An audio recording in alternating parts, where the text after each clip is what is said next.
pakar-pakar, ulama-ulama mulai meninggal satu-satu, dan yang muncul tiba-tiba orang-orang yang tidak jelas, tapi bisa jadi pengajar agama, jadi ustadz, bisa memberikan fatwa, dan sebagainya. Saya tanya pada ibu, kira-kira dari 5 hal ini sudah terjadi belum sekarang?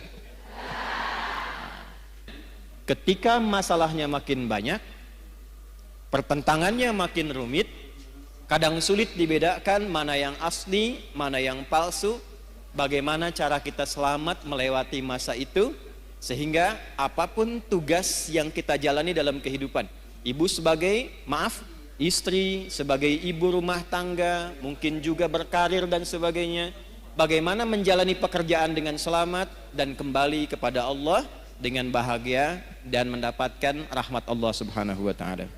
Orang yang hafal 3 ayat ini dan biasa berdoa dengan mengawali dengan 3 ayat ini, sepanjang yang dimintakan baik untuknya dunia akhirat, maka cepat akan dikabulkan oleh Allah. Sesulit apapun persoalan yang dia alami, aku berikan solusi dan jalan keluarnya. Jadi ada orang yang dalam hidupnya seakan tidak pernah punya masalah. Bukan gak ada masalah, tapi karena saking tinggi takwanya, saat dia akan menghadapi masalahnya, diringankan oleh Allah karena sudah diberi jalan keluar sebelum dia menghadapinya. Sama dengan ibu begini, ibu sedang punya masalah, tidak mudah misalnya, itu dipandu oleh Quran, katakan pada hatimu, katakan, inna ma'al usri, itu kalau ibu masih goyah, keluarkan di lisan, pasti ada solusinya, pasti selesai. Enggak mungkin ada masalah yang enggak ada solusinya, pasti bisa, gitu. Saya mau kasih amalan, mau? Insya Allah kalau ini diamalkan, yang 5 ini akan mudah. Amalnya sederhana.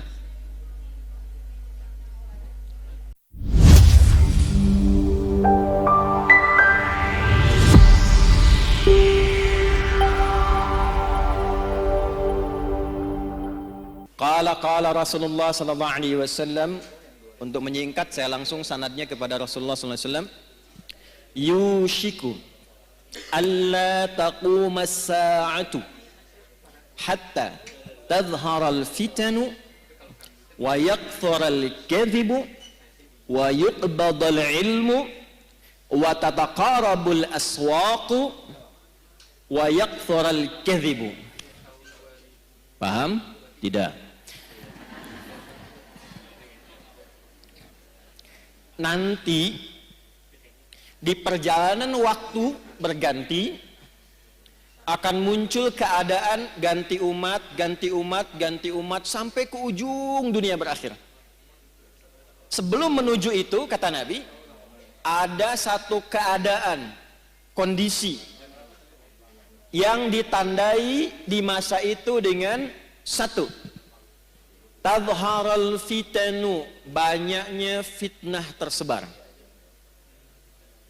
Wa yakthural kadhibu, banyaknya manipulasi, sehingga sulit dibedakan mana yang benar, mana yang salah. Sedikit-dikit ada masalah, pertentangannya makin banyak. Wa tataqarabul aswaqu, terjadi percepatan digital sehingga tandanya pasar mudah diakses. Ibu dulu kalau ke pasar naik angkot kan, naik ojek manual, beli pulang ke rumah ya. Sekarang diklik barangnya datang ya. Baik. Wa yataqarabuz zamanu, nanti waktu terasa cepat. Setahun seperti sebulan, sebulan seperti sepekan, sepekan seperti sehari, sehari seperti sekilatan. Kayaknya baru kemarin ketemu, padahal sudah setahun. Ya, terjadi sekarang. Wa yuqbadul ilmu, pakar-pakar, ulama-ulama mulai meninggal satu-satu, dan yang muncul tiba-tiba orang-orang yang tidak jelas, tapi bisa jadi pengajar agama, jadi ustadz, bisa memberikan fatwa dan sebagainya. Saya tanya pada ibu, kira-kira dari 5 hal ini sudah terjadi belum sekarang? Percepatan digital, sudah ada media sosial sekarang. Kalau ibu dulu curhatnya sambil masak, Sekarang mau masak sudah bikin status. Teman-teman kira-kira menu apa ya yang cocok untuk hari ini? Nah, ya. Nah ternyata ketika era itu muncul, masalahnya makin banyak. Jadi penipuannya sekarang bukan hanya offline, bisa jadi online. Saya itu seumur hidup belum pernah mengisi kajian tentang garam, Bu. Tapi tiba-tiba saya lihat video ada tentang garam ruqyah. Videonya adalah saya, suaranya seperti saya, ya. Dan video yang diambil itu video yang menerangkan tentang bersih-bersih, mandi besar. Kemudian dicuplik videonya, diganti frekuensi suaranya menjadi dagang garam ruqyah. Anda bayangkan? Pernah lihat? Berarti sudah terjadi belum eranya? Sekarang pertanyaannya, ketika masalahnya makin banyak, pertentangannya makin rumit, kadang sulit dibedakan mana yang asli, mana yang palsu, bagaimana cara kita selamat melewati masa itu, sehingga apapun tugas yang kita jalani dalam kehidupan, ibu sebagai, istri, sebagai ibu rumah tangga, mungkin juga berkarir dan sebagainya, bagaimana menjalani pekerjaan dengan selamat dan kembali kepada Allah dengan bahagia dan mendapatkan rahmat Allah Subhanahu wa ta'ala. Jangan dulu amin, kita bahas dulu ya. Saya nggak akan tanya ibu kelihatan apa enggak ya. Kelihatan? Belum. Emang belum saya tulis, masa kelihatan? Ya, satu, kita kasih dalilnya dulu ya, supaya nanti ada landasan di Al-Qur'annya bagaimana, di hadisnya seperti apa. Judulnya Panduan Selamat Dunia Akhirat berdasarkan petunjuk Al-Quran dan Sunnah Nabi SAW. Satu, Al-Quran surah ketiga Ali Imran ayat 102. Saya kotaki, mohon maaf. Ini nanti diantara ayat yang tiap pekan oleh Nabi disampaikan dalam kesempatan khutbah Jumat. Para suami, para ayah, lelaki itu dikumpulkan di masjid untuk membawa isi ayat ini supaya pesannya disampaikan ke rumah. Jadi penting saya sampaikan pada para laki-laki yang Jumatan, ini bukan kalimat formal untuk membuka hanya sekedar khutbah, bukan. Tapi pesannya bawa ke rumah, jaga istrinya, jaga anaknya, jaga keluarganya dengan isi ayat ini. Dua, kita lanjutkan ke hadisnya. Turunan dari ini ditemukan di hadis riwayat Muslim, Imam Muslim, nomor hadis yang ke-8. Periwayatnya sahabat Umar bin Khattab radhiyallahu taala anhu. Dah? Ini punya cabang 5. 1, 2, 3, 4, 5.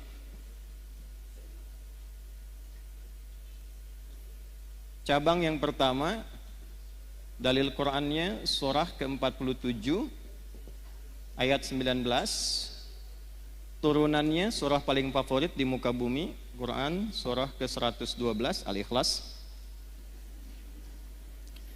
Hadisnya, karena ini kajian ibu-ibu, kita ambil ibunda kita Sayyidah Aisyah. Hadis riwayat Sayyidah Aisyah radhiyallahu taala anha,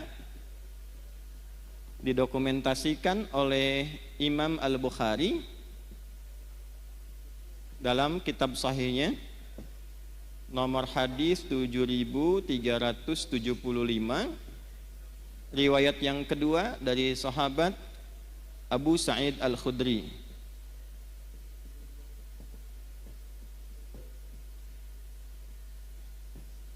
Masih di Al-Bukhari.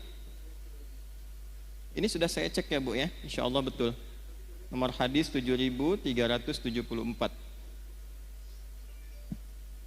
Sudah? Ini kisi-kisinya, ada yang bawa mobil tadi, Kijang Toyota Sport. Yang lama, yang biru dongker, platnya 1427 MC. Nah itu ada tulisan di atasnya itu nanti surat yang terkait dengan ini. Di depan ada mobil parkir tadi saya lewat. Nomor platnya 1427 MC itu di belakang. 2, ini turunannya, Quran, surah kedua, di ayat 45 sampai 46, plus Quran surah ke-29, ayat ke-45. Hadisnya kita ambil yang sahih juga, hadis riwayat Al-Bukhari, juga hadis riwayat Muslim, yang meriwayatkan sahabat Abu Hurairah. Karena Al-Bukhari sudah, kita masukkan yang Muslimnya supaya lengkap. Nomor hadis 393 sampai 397. Kemudian yang tokoh yang mengalaminya namanya Khalad bin Rafi' Az-Zuraiqi. Nah, sampai ke tokohnya kita cari supaya maksimal. Ya, kita mulai ya. Setiap pekan dalam kesempatan Jumat, Nabi senantiasa membuka khutbahnya dengan satu ayat Al-Quran, satu ayat saja, tapi memberikan pedoman keselamatan yang pokok. Gampangnya gini, kalau ibu ingin selamat di dunia ini, aktivitasnya apapun, mau ibu pebisnis, pedagang, di rumah, jadi perawat, apapun itu, suami kerjanya apapun, ingin selamat kehidupannya di dunia, sampai dijamin selamat pulang ke akhirat, maka pokoknya ada di ayat ini. Jaga ayat ini, amalkan isinya, pekerjaan apapun insya Allah selamat. Ayatnya ada di Quran surah ketiga Ali Imran di ayat 102 yang tadi saya baca di awal pembukaan kajian. A'udzubillahi minasyaitonirrajim. Ya ayyuhalladzina amanu ittaqullaha haqqa tuqati wa la tamutunna illa wa antum muslimun. Yuk kita bedah pelan-pelan ya. Kita bagi 3 ayatnya. 1, ya ayyuhalladzina amanu.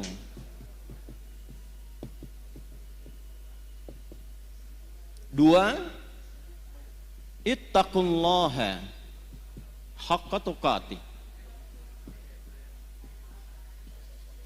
3, wala tamutunna illa wa antum muslimun. Ini mohon maaf saya tulis dengan khot saka ya.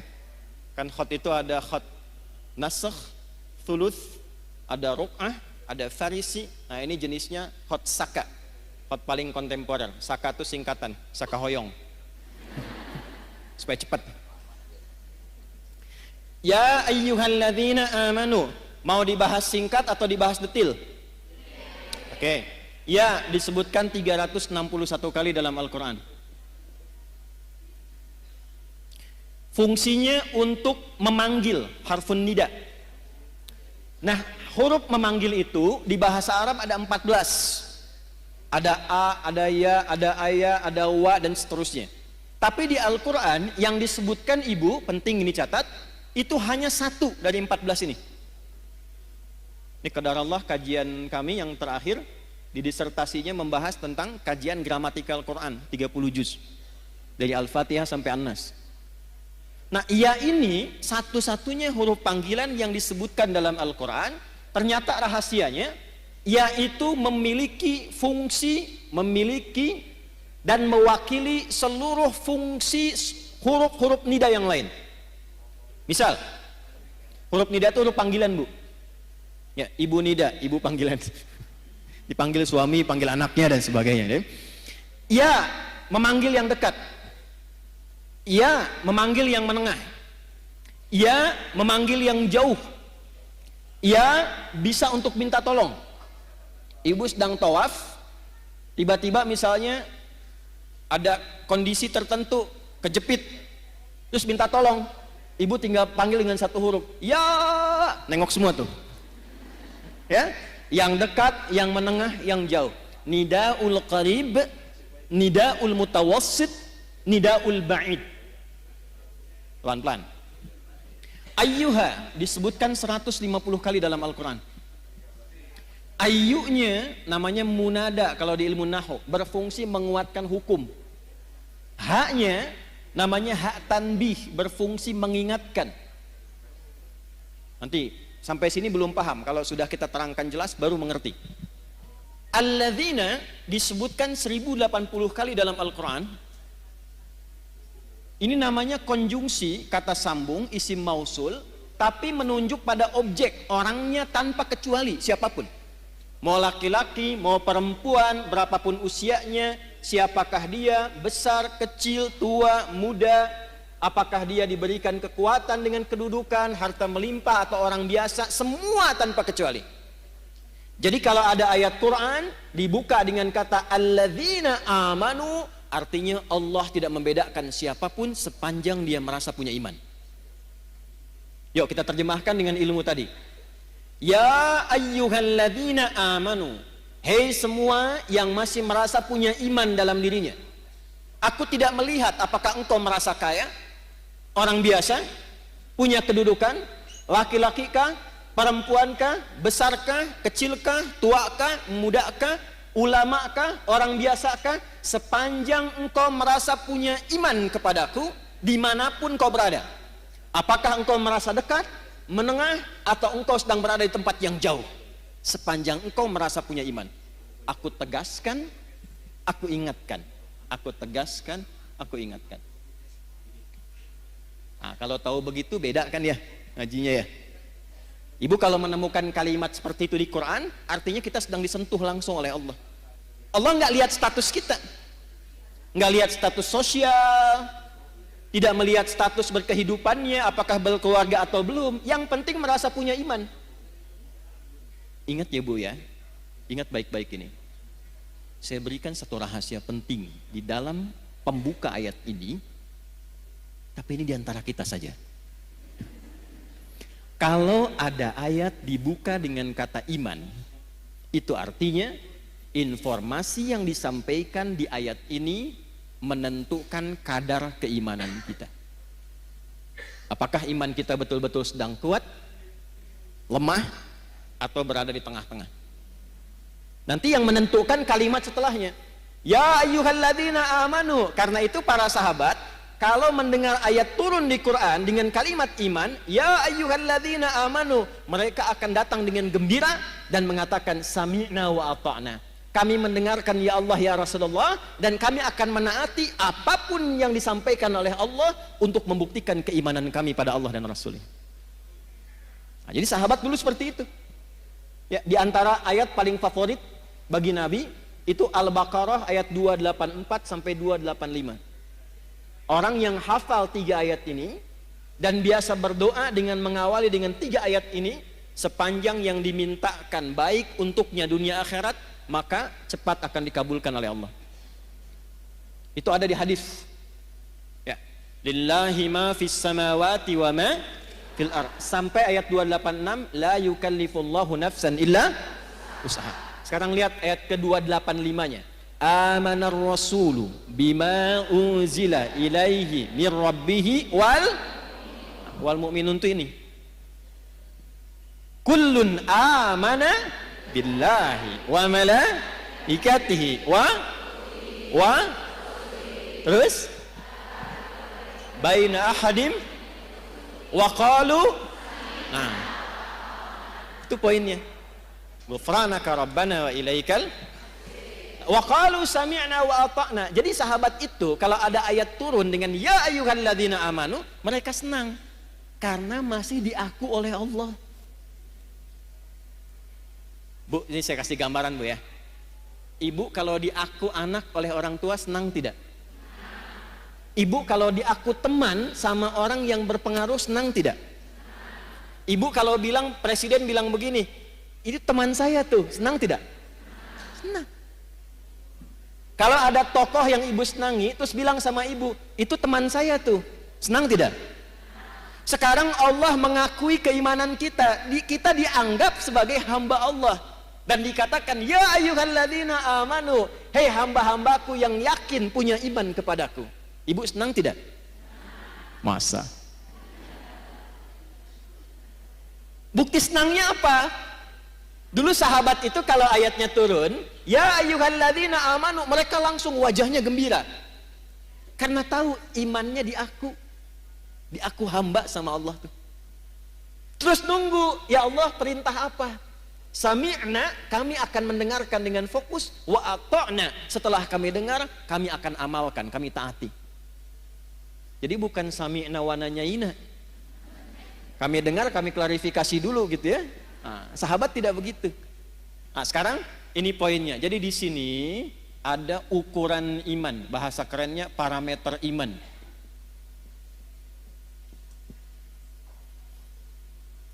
Rumus pertama, kita belajar rumus.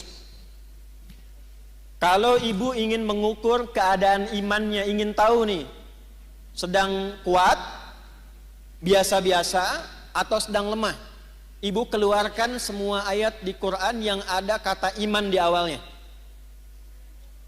Lalu lihat setelah itu informasinya. Kalau ibu sudah mengamalkan informasi itu dengan semangat, artinya imannya sedang kuat. Contoh, kalimat iman pertama di Al-Quran ada di Al-Baqarah ayat 3. Alladzina yu'minuna bil ghaib. Kalimat iman pertama. Setelah itu wa yuqimunas. Nah, orang-orang yang imannya itu cenderung bagus kepada Allah, pakai yu'minun, cenderung bagus, naik, bisa dilihat dengan semangatnya menunaikan sholat dengan baik. Maka menunaikan sholat itu ukuran iman. Bila ibu sholatnya semangat, itu tandanya imannya kuat. Tapi kalau sholatnya biasa-biasa saja, imannya standar. Kalau malas-malas, imannya lemah. Misal, di An-Nisa ayat 103. فَإِذَا قَضَيْتُمُ الصَّلَاةَ فَاذْكُرُوا اللَّهَ قِيَامًا وَقُعُودًا وَعَلَى جُنُوبِكُمْ فَإِذَا اطْمَأْنَنْتُمْ فَأَقِيمُوا الصَّلَاةَ إِنَّ الصَّلَاةَ كَانَتْ عَلَى الْمُؤْمِنِينَ كِتَابًا مَوْقُوتًا. Saya baca terjemahannya pakai ilmunya. Secara singkatnya begini, di ujungnya. Orang beriman itu pasti menjaga dan mengetahui waktu sholat. Jadi ada orang yang saking kuatnya iman, bukan hanya nunggu panggilan sholat, bu, waktu sholat pun dia hafal. Tuh, subuh jam berapa tadi? Nggak usah deket sini. Jam berapa? 4:17, 4:20, 18. Terjadi perbedaan pendapat tentang waktu sholat subuh. Gak apa-apa, ini menunjukkan ibu berada dari daerah yang berbeda-beda, ya. Kiara Condong, Soreang, ya. Alhamdulillah. Karawang, ada, masya Allah.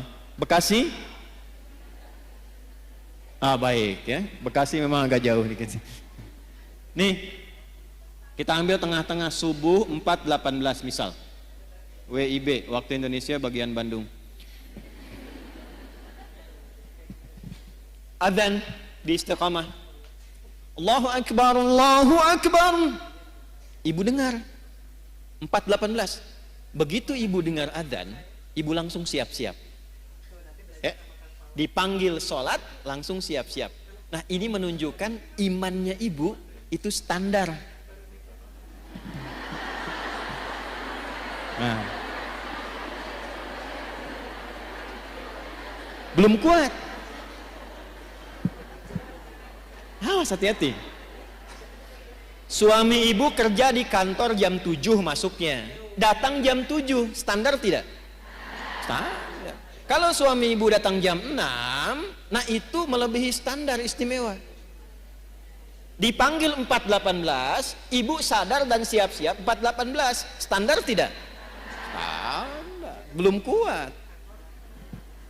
Kalau ibu bangun jam 3, sebelum dipanggil siap-siap, warming up dulu tahajud, istighfar dulu, supaya frekuensinya ibadah kepada Allah nyambung, sholatnya khusyuk, baru imannya kuat. Tapi kalau dipanggil 4.18, baru bangun 8.14, nah, itu iman lemah. Jadi yang ini, yang kuat, ini orang yang merasa dekat dengan Allah. Saking dekatnya dia siap-siap sebelum dipanggil. Yang ini yang standar, yang menengah, kapan dipanggil, datang.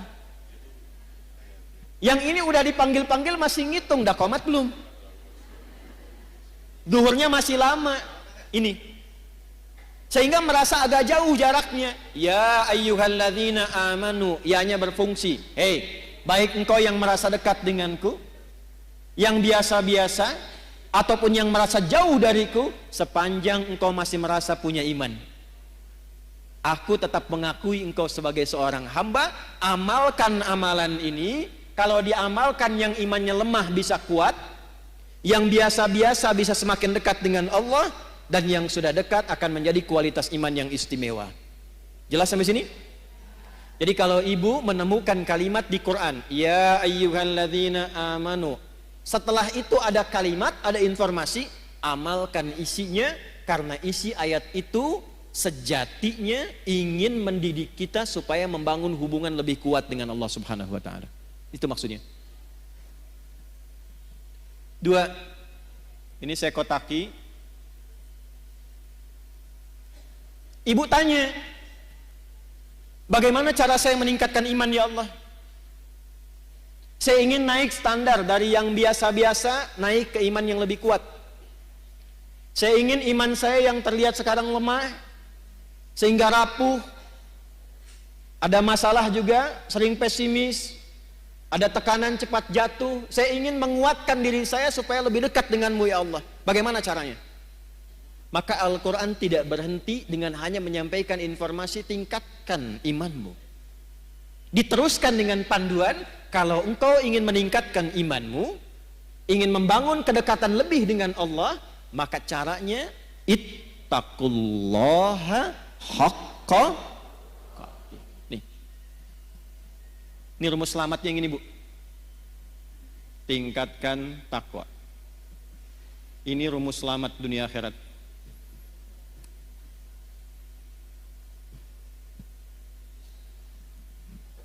Ya, tahan ya, karena itu saya kotaki. Tingkatkan apa?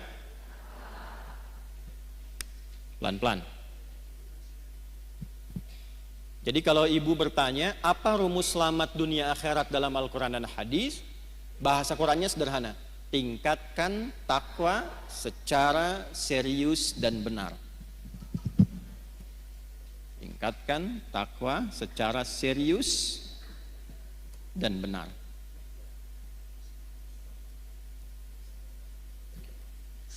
Pelan-pelan. Mohon izin saya turunkan sedikit volumenya supaya lebih bisa didengar dengan baik. Tadi kalau agak keras tuh agak semangat ya. Bu, saya kasih jalan berpikir dulu. Bahasa kerennya, logikanya begini. Yang punya rizki itu siapa? Yang punya harta siapa? Yang punya ilmu siapa? Yang punya segalanya? Oke. Sekarang simpan. Tidak ada yang serupa dengan Allah. Laisa kamitslihi syai'. Tapi saya kasih ibu permisalan sedikit saja. Ibu kalau dekat dengan pejabat, aksesnya mudah nggak? Ibu kalau punya teman orang kaya, gampang dibantu nggak? Gampang kan? Dengan logika yang sama, ibu kalau dekat dengan Allah, apa yang sulit bagi Allah?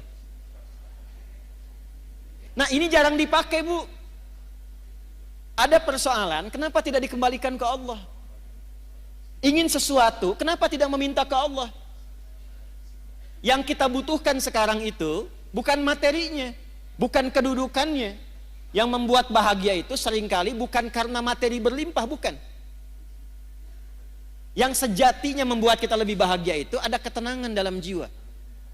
Makanya di rumah tangga sakinah itu didahulukan sebelum mawaddah. Sakinah, mawaddah dan rahmah. Mawaddah itu Bu, pemberian ungkapan cinta yang diberikan dengan pemberian fisik, materi. Kalau baru akad itu mahar. Ya, itu diteruskan setelah berumah tangga. Misal istrinya milad, suami kasih hadiah pulang ke rumah. Mama, selamatnya milad, semoga berkah. Ya, nggak usah tiup-tiup lilin mah, ini aja aku punya hadiah nih, gelang 2 kilo misalnya kan. Misal gitu. Nah, suami juga begitu. Misal suami promosi jabatan dapat, atau dia merasa bahagia, ibu masakkan kue kesukaannya, itu mawaddah Bu. Itu mawaddah namanya. Jadi ada rasa cinta yang timbul karena berbagi hal materi, itu mawaddah. Tapi pertanyaannya, kenapa sakinah mendahului mawaddah? Karena sebanyak apapun harta dikumpulkan, kalau tidak ada ketenangan di rumah tangga, itu hampa kehidupannya. Saya kan sering tanya ibu kan, ini terakhir saya mau tanya lagi nih, ibu pilih mana? Kaya tapi gelisah atau miskin tapi tenang? Tidak ada pilihan ketiga. Dua aja. Dua aja. Saya tahu, saya belum bilang pun lihat wajah ibu sudah paham saya, pasti cari yang ketiga.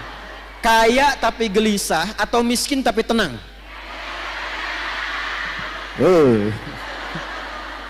Angger weh kayak. Ya. Jadi ada rumus dalam psikologi, jika terjebak pada dilema di antara dua cinta, pilih yang ketiga katanya tuh. Dah sini. Nah, yang melahirkan ketenangan, yang membuka akses, itu dalam Al-Quran kuncinya sederhana, takwa. Contoh, buka Quran surah ke-65 misalnya, surah tentang rumah tangga. Di akhir ayat kedua, di awal ayat ketiga, wa may yattaqillaha yaj'al lahu wa yarzuqhu min haitsu la. Siapapun yang ingin meningkatkan takwanya kepada Allah, pakai man itu sifatnya individu per orang. Jadi Allah nawarin gini Bu, bukan ke banyak-banyak semua, tidak, ke setiap orang. Jadi ibu kalau baca ayat itu, rasakan ayatnya untuk kita. Saya kalau baca ayat itu saya posisikan begini, hei Adi Hidayat, bawa secara personal ke pribadinya. Wa may yattaqillaha, dan siapapun, hei fulan, hei fulana, yang mau meningkatkan takwanya kepada Allah, yaj'al lahu, sesulit apapun persoalan yang dia alami, aku berikan solusi dan jalan keluarnya. Jadi ada orang Bu, ada orang yang dalam hidupnya seakan tidak pernah punya masalah. Bukan gak ada masalah, tapi karena saking tinggi takwanya, saat dia akan menghadapi masalahnya, diringankan oleh Allah karena sudah diberi jalan keluar sebelum dia menghadapinya. Ibu kenal Siti Maryam? Bagus, ada yang kenal sana tuh. Kalau kenal langsung saya tutup kajian kita hari ini. Loh, Sayyidah Maryam itu siapa? Nah ini masalahnya, ibu punya ayat tentang perempuan, An-Nisa. Ada tokohnya Maryam, cuman jarang dibaca. Ibu keluarkan isinya, lihat sejarahnya. Maryam itu ketika akan terlahir, itu ibunya berharap lahirnya laki-laki. Karena ada berita dalam kitab suci sebelumnya, di masa ibunda itu tinggal, namanya Hannah, suaminya Imran. Ada tanda-tanda akan lahir dari rahim seorang perempuan terbaik di masa itu, seorang nabi dan rasul. Semua sepakat Hannah itu orang terbaik, perempuan paling solihah di masanya. Suaminya saleh. Kemudian ketika mengandung, berharapnya laki-laki. Imrannya meninggal sebelum lahir anaknya. Begitu lahir, lahirnya perempuan. Ibu pengen laki-laki, keluar tiba-tiba perempuan. Nah anak ini unik Bu. Nanti kalau dalam kajian lain fikih rumah tangga, kita akan bahas salah satunya hikmah tentang anak. Kenapa kok bisa pengen laki-laki keluar perempuan? Pengen perempuan lahir Pengen cepat tiba-tiba lambat. Pengen ditunda tiba-tiba lahir lagi. Enggak, itu ada hikmahnya. Tapi saya mau langsung masuk ke Maryam. Begitu lahir perempuan, beliau langsung berkata begini, ya Allah, perempuan. Quran surah 3 ayat 36. Takwanya ayat 37-nya. Falamma wada'atha qalat rabbi inni wada'tuha untha. Ketika dilahirkan ternyata yang lahir itu perempuan. Hannah berkata begini, ya Allah, perempuan. Saya pengennya laki-laki. Apa jawab Allah? Wallahu a'lamu bima wada'at wa laysa dzakaru kal untha.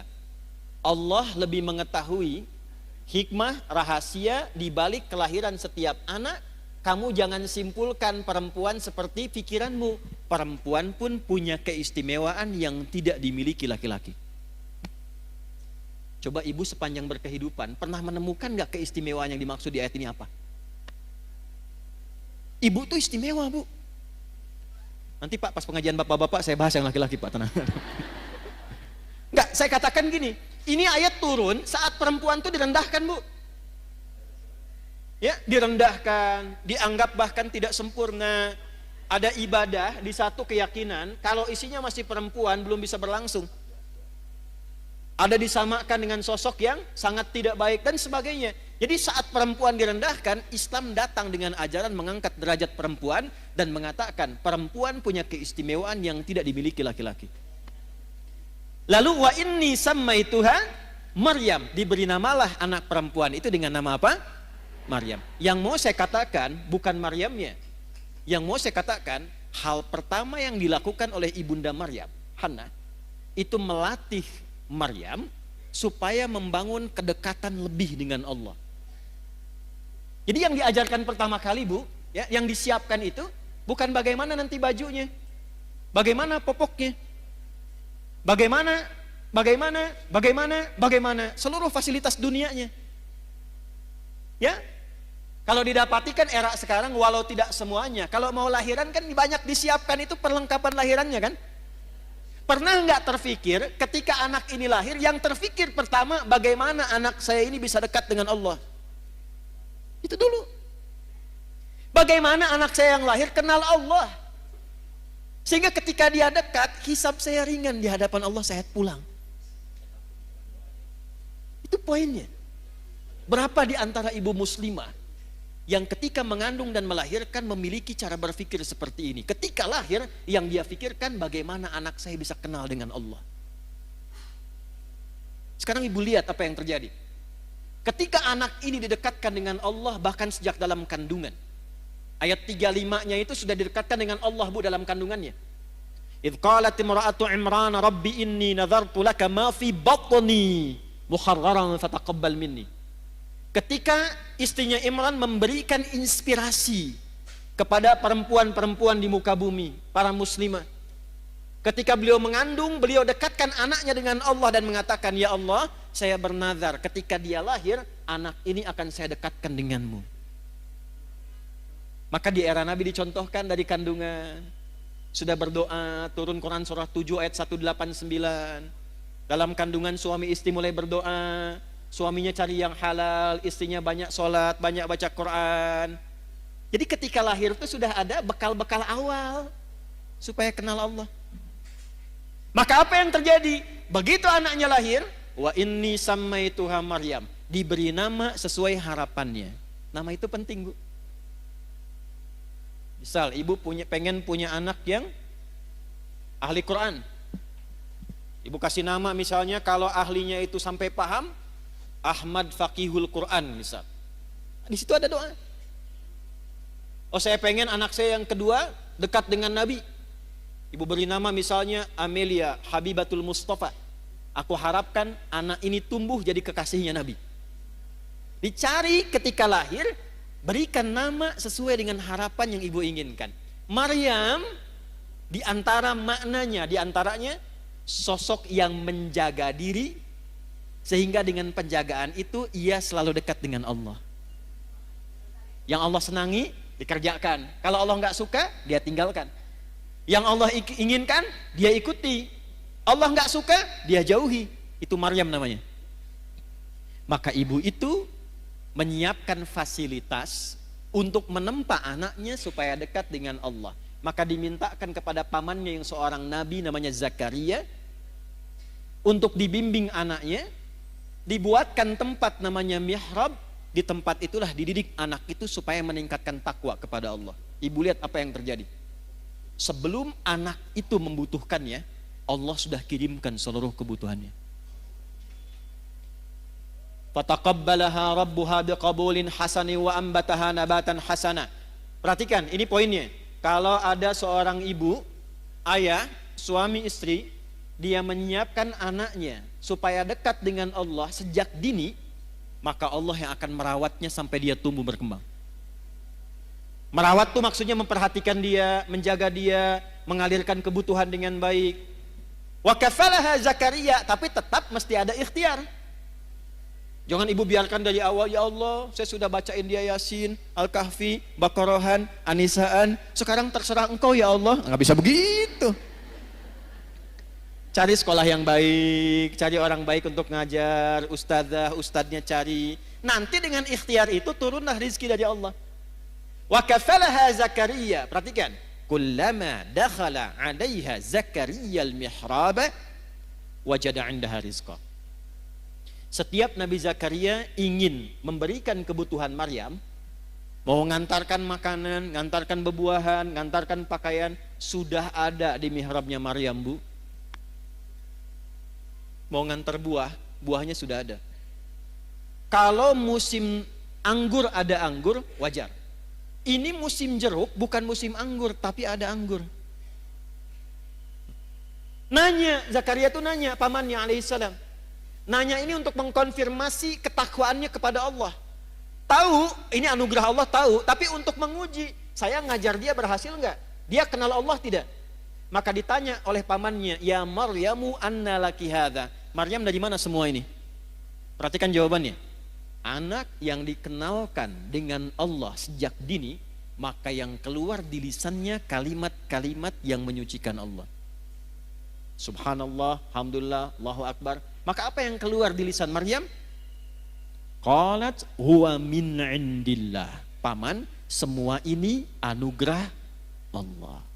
Innallaha yarzuqu may yasha bighairi hisab.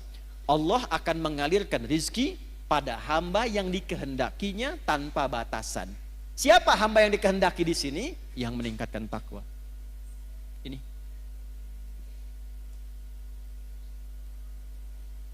Jadi kalau anak-anak ibu dari awal didekatkan, dikenalkan dengan Allah, itu yang keluar nanti kenal Allah, Bu. Saya pernah lihat satu video dulu, ada anak mau disuntik masih kecil. Yang keluar tuh subhanallah, astagfirullah, dosa apa aku ya Allah, astagfirullah, gitu, kan? Tapi tidak sedikit juga anak-anak yang mau disuntik harus dikenalkan dengan mainan dulu gitu kan, dan sebagainya. Tidak salah, tidak. Tapi kalau ingin dijaga dirawat oleh Allah, maka kenalkan sejak dini.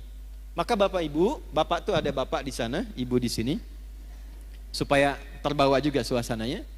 Yang mau saya tegaskan yang pertama, apakah itu hanya berlaku untuk Maryam atau umum? Kita bisa dapat nggak? Dari mana taunya? Kembalikan ayatnya di Quran. Maryam ini hanya contoh. Seperti Nabi Ayub contoh kalau sakit amalnya bagaimana. Seperti Nabi Yunus contoh kalau sedang kena musibah amalnya seperti apa. Seperti Nabi Ibrahim contoh kalau jadi ayah yang sibuk memperhatikan anak bagaimana. Contoh. Petunjuknya ada di Quran. Jadi kapanpun kita hidup, keluarkan ayat ini, maka kita berpeluang mendapatkan yang sama seperti Maryam mendapatkannya. Maryam Nabi bukan? Bukan. Rasul bukan? Perempuan? Solihah? Takwa? Dapat. Ibu Nabi bukan? Sama dengan Maryam. Rasul bukan? Sama dengan Maryam. Perempuan? Sama dengan Maryam. Ibu sama solehnya dengan Maryam. Itu yang beda. Nah, tinggal ini yang ditingkatkan. Maka ayatnya balik lagi ke surat ke-65. Wa may yattaqillaha yaj'al lahu Bukan hanya Maryam, siapapun. Dulu ada Maryam, sekarang misalnya ada Iis, ya, ada Ina, ada Eti, ya, ada Ici, ada macam-macam lah, silahkan gitu kan. Ada Siti, ada macam-macam. Silahkan siapapun namanya, karena kalimat Qur'annya nawarkan umum untuk personal. Man, kamu mau tingkatkan takwa, aku berikan hal yang serupa. Bu, tolong catat ini ya. Tidak ada orang hidup tidak punya masalah, itu nggak ada. Nggak ada. Saya ulangi ya. Tidak ada orang hidup yang tidak punya masalah. Masalah itu Allah kirimkan bukan ingin membuat kehidupan kita bermasalah, bukan. Tapi ingin meningkatkan kualitas kehidupan kita agar lebih baik dari sebelumnya. Karena kalau tidak diuji, Bu, kemampuan kita tidak keluar.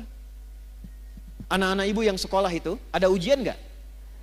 Kalau nggak ada ujian, itu ibu nggak akan tahu anak ibu tuh benar nggak belajarnya. Ilmunya dapat nggak? Untuk menguji bahwa dia sudah dapat ilmu, punya kemampuan baru, mesti ada ujian. Nanti kalau sudah pintar, naik kelas dia, menghadapi masalah yang baru. Dengan logika yang sama, hidup juga begitu. Kalau datang masalah, berbahagialah, karena ketika Allah kirimkan masalah itu, bukan ingin membuat kita bermasalah, bukan. Tapi supaya kemampuan kita bertambah, dan memudahkan kita mengatasi berbagai macam persoalan kehidupan berikutnya. Cuma kalau ibu ingin cepat mengatasi masalah itu, dibuat gampang oleh Allah. Caranya tingkatkan takwa.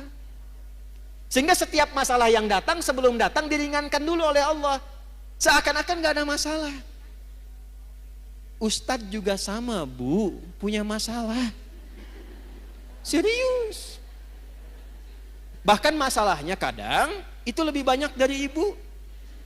Itu masalah ibu ditanyakan juga ke saya. Nanti ada pertanyaan tuh. Di poinnya ini. Siapa yang mau bahagia angkat tangan? Sudah cukup turun. Ya. Ternyata rumus bahagia bukan harta, bukan kedudukan. Itu banyak public figure kaya-kaya menikah sebulan 2 bulan masalah. Ternyata faktornya bukan karena terkenal, bukan karena harta. Yang ingin bahagia, rumusnya takwa. Quran surah kedua di akhir ayat 189. Ayat 189 di surah Al-Baqarah ditutup dengan kalimat begini. Wattaqullaha la'allakum tuflihun. Jika engkau ingin bahagia, maka tingkatkan takwamu kepada Allah. Bertakwalah kepada Allah, maka hidupmu cenderung bahagia. Siapa yang ingin pintar? Ya kan? Yang kepintarannya berkali lipat. Ternyata rumusnya takwa. Ditemukan di mana? Di Quran surah kedua Al-Baqarah di akhir ayat 282. Ayat paling panjang di Al-Quran, menyampaikan ilmu yang termasuk rumit, tapi ditutup dengan kalimat wattaqullaha wa yu'allimukumullah.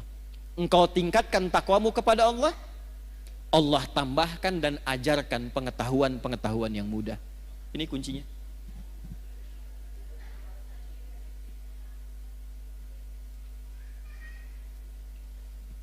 Nah, jadi kalau ingin selamat, ingin nyaman hidup di dunia, sampai nyaman kembali ke akhirat, nyaman, enak, tenang, baik, tuh bahasa Arabnya hasanah.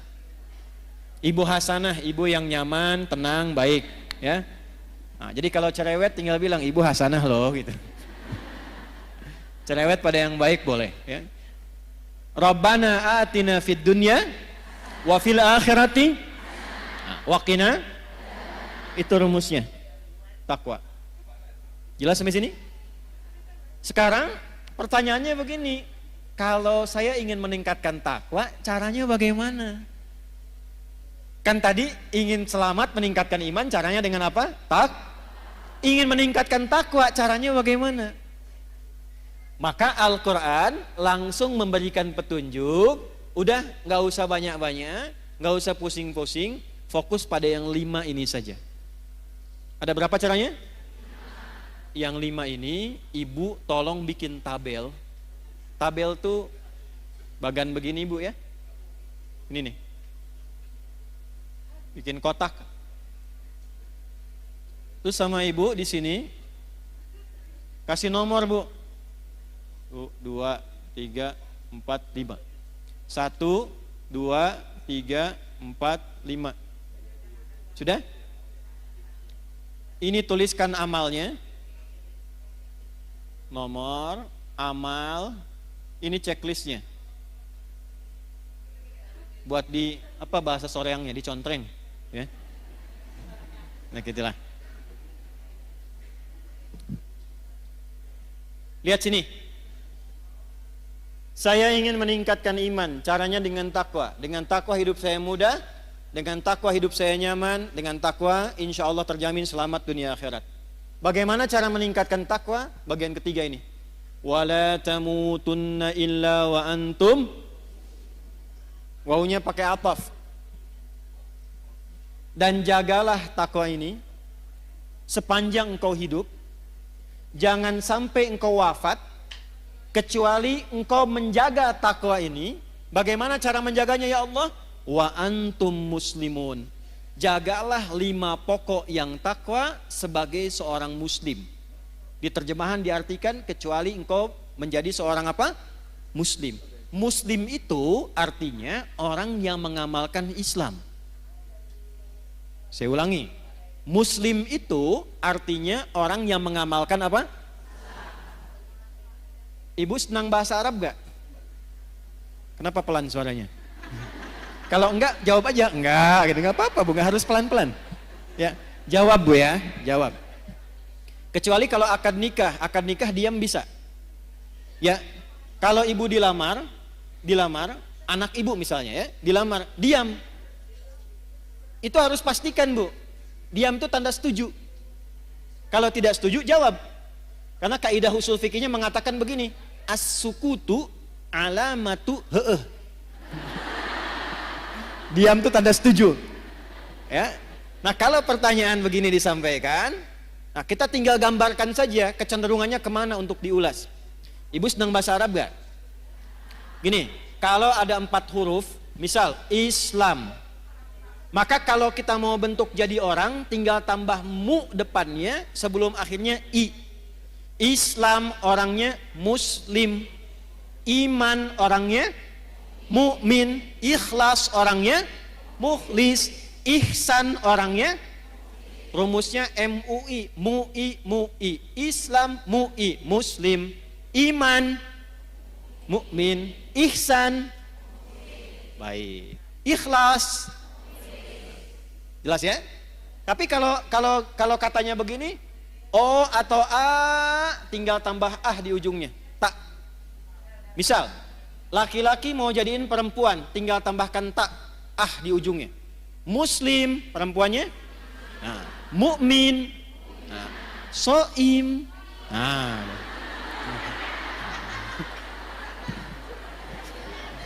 Dah sini. Sudah. Biar nggak ngantuk. Muslimun orang-orang Islam. Muslim itu orang yang mengamalkan Islam. Apa itu Islam? Angkat tangan. Apa itu Islam? Ya ibu, mangga bu. Quran? Berserah diri 100.000. Saya serius. Enggak ya, titip panitia aja ya, kejauhan. Panitia mana panitia? Mas. Ibu itu. Bu, iya tabu awas bu kade bu. Ayo mau tambah, saya naikkan 500.000. Islam itu takwa, baik, kurang. Ya ibu. Ya. Salat, zakat, puasa, haji, baru 4. Syahadat 1 juta ya, 1 juta. Nah, Mas yang itu ya, ibu itu ya. Nanti belakangan ya bu ya. Apa? Nggak jadi. Baik. Nah sekarang saya naikkan. Tahu dari mana ibu jawabannya itu? Udah cukup. Ini udah saya tulis nih. Hadis Muslim nomor hadis yang ke-8, riwayat Umar bin Khattab. Udah tahan sini, lihat sini. Fokus. Ya Allah, saya ingin meningkatkan takwa, caranya bagaimana? Kata Allah, kamu jadi orang Islam yang baik. Amalkan ajaran Islam, jaga sampai meninggal. Kalau kamu jaga ajaran ini sampai meninggal, kamu selamat sampai pulang. Kita tanya balik, ya Allah, ajaran Islam yang pokok itu mana saja? Maka dijawablah oleh Nabi. Jawaban ini diungkapkan oleh Umar bin Khattab, disampaikan kemudian dirangkum oleh Imam Muslim, dituliskan di kitabnya nomor hadis yang ke-8 sampai ke kita. Apa jawabannya? Ketika Nabi ditanya mal Islam, kata Nabi, 1, antashhada an la ilaha illallah wa anna Muhammadar Rasulullah. Amal pertama syahadat, syahadatain. Wa tuqimas salat, wa tu'tiyaz zakat, wa tasuma ramadan, wa tahujjal baita in istata'ta ilaihi sabila. Haji atau umrah? Haji atau di sini maksudnya kalau belum mampu untuk haji bisa menunaikan apa? Umrah. Maka yang didahulukan hajinya. Saya checklist hajinya. 5. Bu, 5 ini aja jaga sampai meninggal. Insya Allah selamat. Ibu mau dagang? Boleh. Tapi pastikan ibu punya syahadat. Karena ini kuncinya. Ibu mau sekaya apapun, sehebat apapun, suami punya kedudukan apapun, syahadatnya nggak ada, nggak bisa selamat di akhirat, Bu. Nggak percaya nanti lihat deh. Ya. Ini bagian pertama. Saya tanya, ibu kenal Firaun? Ayo bilang kenal. Firaun itu kaya tidak? Punya kedudukan tidak? Punya pasukan tidak? Masalah utamanya apa? Syahadat ini. Makanya perjuangan terakhirnya yang dia pengen saat mau ditenggelamkan itu, dia pengen syahadat. Saya sekarang beriman sama Tuhannya Musa dan Harun. Kata Jibril, enak aja. Ya? Karena syahadat yang sudah dipaksakan di tenggorokan dan dipaksakan hanya ingin, bukan karena ikhlas syahadatnya. Dia menginginkan dengan mengucapkan itu pengen selamat dari terjangan air laut pada masa itu. Maka Jibril melihat ini bukan ketulusan, ini kepura-puraan. Maka malaikat diwahyukan, diperintahkan mengambil bagian dari tanah, ya, atau juga dari bagian tanah laut, ya. Kalau kita bahasa Indonesianya apa ya? Kalau kira condong tuh letak tuh apa bahasanya? Lumpur. Nah, ya. Lumpur laut diambil lalu dijejalkan ke mulutnya begini. Masalahnya apa?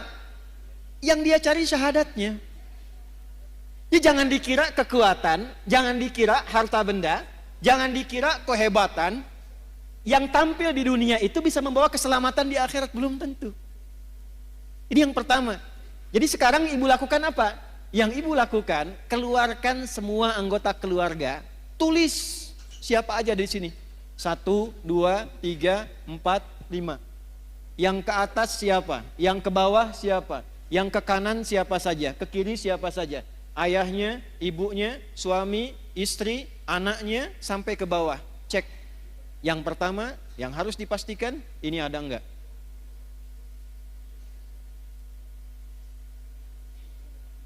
Gimana syahadatnya suami? Istri bagaimana? Ibu? Anak-anaknya? Keluarganya? Ini nomor 1, letakkan urutan pertama. Buka Quran surah 52 ayat 21, At-Tur. Quran surah 52 ayat 21. Saya tanya ibu dulu sebentar. Ibu mau ketemu anaknya lagi nggak di akhirat? Mau kumpul nggak dengan keluarganya? Dengan suaminya? Kenapa pelan? Lihat sini. Ternyata yang pertama ditampilkan Quran itu bukan bekal harta, bukan kedudukan. Jadi kalau ibu punya suami, punya anak, punya kedudukan, punya harta banyak, itu tidak menjamin mengumpulkan kembali di akhirat. Walladzina amanu, iman dulu. Wattaba'athum dzurriyyatuhum biimanin alhaqna bihim dzurriyyatahum. Dan para orang tua yang punya iman diikuti oleh anak cucunya, sekeluarga, kerabatnya, semua beriman, kami akan kumpulkan kembali, kata Allah. Aku kumpulkan kembali satu keluarga itu di taman surga semuanya. Wa ma alatnahum min amalihim min syai'. Dan tidak akan aku sia-siakan amal mereka untuk menguatkan iman itu. Jadi kalau ibu ajarkan anak dari kecil supaya kenal Allah, itu ditulis bu, diperintahkan malaikat tulis tuh. Kadang-kadang mesti menjewer anak supaya dekat dengan Allah, itu ada bekas. Di hari hisab, di antara tanda yang Allah perintahkan pada malaikat cari pada diri anak, ada enggak bekas pendidikan orang tua kepada anaknya supaya anak kenal Allah? Pernah enggak ada begitu? Begitu anak ingin menjauh dari Allah, susah diingatkan.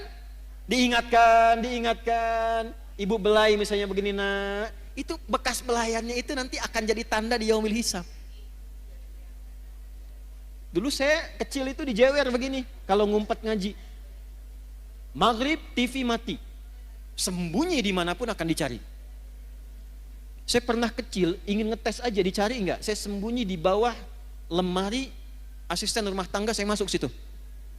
Ternyata asisten rumah tangga diperintahkan oleh ibunda kami cari Adi sampai ketemu. Harus ngaji di hadapan ibu. Kalau nekat dijewer. Dan saya baru tahu kenapa telinga ini penting dijewer. Ternyata di sini ada bagian sensitivitas dari saraf yang bisa menggerakkan juga ya bagian dari dalam diri manusia itu untuk menstimulus kepintarannya muncul. Tapi bukan berarti pulang dari sini ibu jewer semua anak, bukan. Saya mau katakan kenapa orang tua dulu kalau mendidik anak kadang suka dijewer gitu. Ya, ternyata itu ada bukti ilmiahnya sekarang. Jangan potong videonya ya, awas nih. Sekarang suka ada kontainer potong-potong video. Kontainer tuh yang suka bikin konten, ya. Udah, sini udah ya. Jadi Islam tuh sampai mengatur begitu, Bu. Ya, jangan sampai awas mendidik dengan cara menyakiti. Makanya saya suka koreksi terjemahan-terjemahan itu. Anak usia 7 tahun, ajari dia sholat. Kalau 10 tahun dia belum mau sholat, maka apa? Tuh, kan? Bu main pukul aja. Terjemahnya bukan begitu. Idrib itu artinya memberikan contoh sampai mengerti. Dari kata doroba itu artinya memberi contoh. Innallaha la yastahyi ayyadriba mathalan ma ba'udatan fama fau. Ngasih contoh. Maksudnya apa? Anak sudah 10 tahun malas sholat, ibu berikan contoh kepada dia supaya dia mengerti tentang pentingnya sholat. Hukumannya berupa contoh. Contohnya apa? Uang jajannya jangan kasih dulu, TV-nya yang kesukaan dia matikan dulu. Sampai dia ngerti akses menuju itu mesti sholat. Kalau dia tanya kenapa sih mesti sholat? Nah, sholat itu mendekatkan kita dengan Allah. Ini loh Allah yang ngasih mama TV itu Allah. Yang ngirim uang ke mama itu dari Allah. Yang ngasih kita kenyamanan hidup itu Allah. Cara terima kasih kita sama Allah sholat. Kamu dikasih sama paman uang, kamu ucapkan terima kasih. Kita dikasih sama Allah berupa banyak kenikmatan, ini cara terima kasihnya sholat. Itu caranya. Sampai dia mengerti. Tidak harus memukul. Kalau di Arab budayanya memang begitu, tapi bukan menyakiti. Kadang tepak begini gitu. Itu contohnya. Paham? Satu, Bu. Bagaimana cara menjaga syahadat? Maka cabangnya ini, Quran surah 47 ayat 19. Fa'lam annahu la ilaha. Fa'lam, maka cepatlah belajar, mesti punya ilmu. Jadi syahadat pun ada apa? Ada ilmu. Izin ya Bu ya. Syahadatnya checklist dulu. Tapi kalau ibu checklist, menjaganya juga nggak mudah kalau tanpa ilmu. Karena akan tiba masanya syahadat itu mudah ditukar. Ada bencana bawa sembako, syahadat ditukar dengan sembako. Ada yang ditukar dengan biskuit. Anak ibu hati-hati yang perempuan-perempuan. Tiba eranya tidak mudah. Datang orang, sekarang dengan kalimat aja bisa hilang syahadat, Bu. Aku mencintaimu asal engkau mau ikut denganku. Nah, bahaya. Terjadi sekarang? maka butuh ilmu untuk menguatkan syahadat itu. Karena itu kuncinya. Kata Nabi, Miftahul Jannah, kunci surganya itu terletak pada syahadatnya. Jelas? Ilmunya ada di mana? Nih, gak usah tinggi-tinggi Bu bahasnya ya. Apalagi mohon maaf sekali, saya sering perhatikan orang awam banyak berdebat di masalah pembahasan akidah yang tidak ada manfaat untuk dirinya. Yang penting itu membuat kita kenal Allah cukup.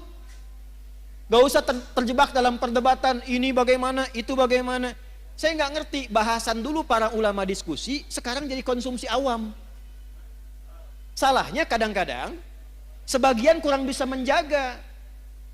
Di antara yang ceramah itu membahas pokok-pokok yang harusnya nggak disampaikan kepada awam. Itu kalangan diskusi di kalangan para ulama. Ar-Rahmanu 'alal arsyistawa, yadullahi fawqa aydihim. Ini orang bikin konten berantem sama ini, berdebat dengan yang ini. Padahal yang belum tentu memberikan faidah untuk dirinya. Orang tua kita ngajarkan dari dulu, wallahu a'lamu bimuradih. Bagi orang awam cukup kenal Allah, cukup paham tentang bagaimana kita menyembah Allah, jaga itu sampai meninggal, selesai. Makanya ketika Nabi mengajarkan menjaga tauhid pada orang-orang awam, pada sahabat-sahabat beliau yang awam, itu diajarinya simpel Bu, cuma diajarkan surat Al-Ikhlas.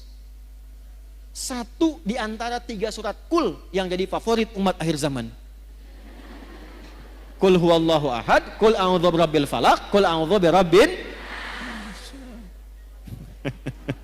Ini tahu dari mana itu? Nih dalilnya dari Sayyidah Aisyah, riwayat Al-Bukhari. Ada sahabat yang saking dekatnya dengan Allah, kenal Allah, dia hobi sekali baca kulhu. Jadi mainnya kulhu terus Bu, rakaat kedua. Ya, walaupun rakaat pertama misalnya Ad-Duha, Al-Insyirah, Al-A'la, yang keduanya selalu kulhu. Dikomplainlah kemudian, ya beberapa sahabat ngomplain itu, kamu kenapa sih main kulhu terus? Baca kulhu terus? Maka disampaikan kepada Nabi, inilah hebatnya Nabi sallallahu alaihi wasallam. Nabi tidak memberikan vonis, tidak langsung memberikan hukum. Dipanggil orangnya, ditanya, kenapa engkau senang baca kulhu di rakaat kedua? Kata sahabat ini, ya Rasulullah, di dalam kulhu itu ada sifat-sifat Allah yang indah. Saking kenalnya Allah, senang dengan kulhu karena menemukan di situ kebenaran Allah dan sifatnya yang indah. Saya mencintai Allah, karena itu saya senang baca kulhu, karena di situ ada sifat Allah, saya cinta pada Allah. Maka turunlah berita, sampaikan Muhammad kepada sahabat itu, karena dia cinta Allah, Allah pun mencintainya. Hadisnya sahih. Dan ketika cinta Allah diturunkan, ringan seluruh hidupnya. Ini Bu. Maka latihan belajar tafsirnya. Qul huwallahu Allahus lam yalid walam yakul lahu. Nah, yang disebut Allah itu kalau jadi Tuhan, standar Tuhan itu nggak boleh sama dengan makhluk. Walam yakul lahu kufuwan. Itu gampang sekali. Kalau menetapkan Tuhan harus beda dengan makhluk karena ini khalik. Kalau ada satu sifat yang sama berarti bukan Tuhan. Sepakat? Contoh, manusia melahirkan tidak? Lahirkan. Manusia berpasangan tidak? Manusia punya anak tidak? Manusia itu makhluk atau khalik? Baik, kalau manusia berpasangan, maka Tuhan gak boleh berpasangan. Kalau ada sifat Tuhan berpasangan, berarti sama dengan makhluk, bukan Tuhan. Manusia melahirkan dan dilahirkan, berketurunan, punya keturunan. Tuhan gak boleh punya keturunan. Tuhan tidak boleh berpasangan, Tuhan tidak boleh melahirkan. Sebab kalau Tuhan punya sifat makhluk, berarti ada potensi makhluk bisa jadi Tuhan. Jelas? Ini simpel banget, logis. Dan kita diajarin itu. Pada akhirnya, walam yakul lahu kufuwan. Kalau ibu sudah bertaut kepada Allah dengan kalimat ini, maka Allahus Samad. Apapun masalah kita, kita akan bergantung pada Allah. Ibu baca Al-Ikhlas ini, sampai ibu merasakan dalam hati bahwa ibu punya Allah.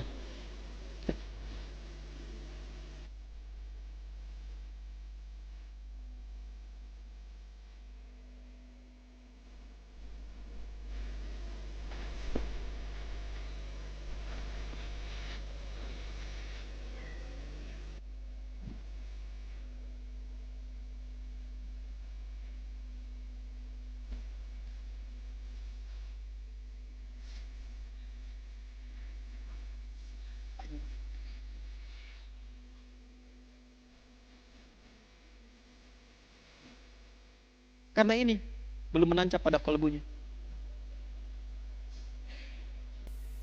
Di hadis Abu Sa'id Al-Khudri, Bu, ada sahabat bilang begini, ngapain sih baca surat itu terus? Diadukan kepada Nabi. Apa komentar Nabi? Nabi malah menyanjung, surat Al-Ikhlas ini itu sepertiganya isi kandungan Al-Quran. Jadi kalau ibu ingin dimudahkan hafal Quran, dimudahkan dekat dengan Quran, pahami surat Al-Ikhlas, bacakan itu dengan niat ingin dimudahkan dekat dengan Al-Quran.